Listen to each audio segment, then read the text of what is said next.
I'm going to be talking about the church and its role in medicine.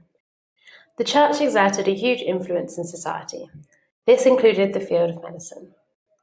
Dissections. The church forbade dissections on almost all bodies. It only allowed them on criminals that had been executed.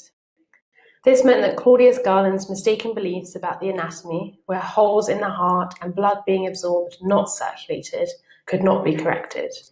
Muslims held the same beliefs.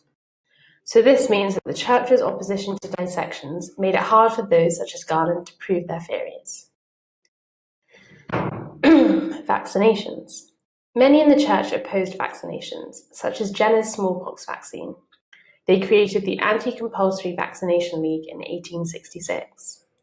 The conclusion we can take from this is that opposition to vaccinations was one of the ways the church had a negative impact on medicine in Britain. Hospitals and universities.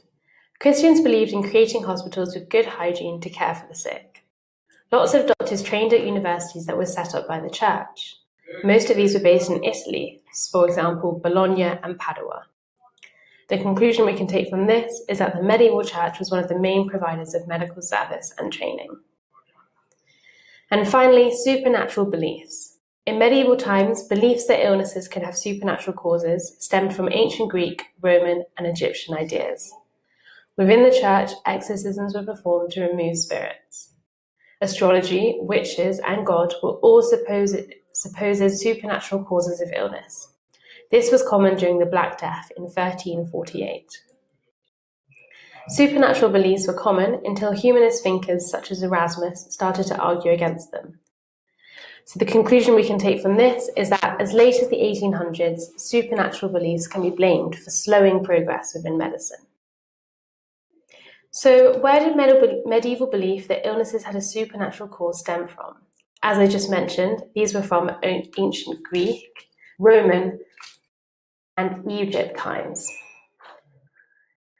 And the area that was said to have caused, the area of science that was said to have caused the Black Death was astrology, which is the stars in the sky. So one important contribution that the church had for medicine was creating hospitals with good hygiene to care for the sick. And lots of doctors trained at universities that were set up by the church, mostly based in Italy, such as in Bologna and Padua. So that's all I'm going to be talking about today for church and the medicine. Thank you.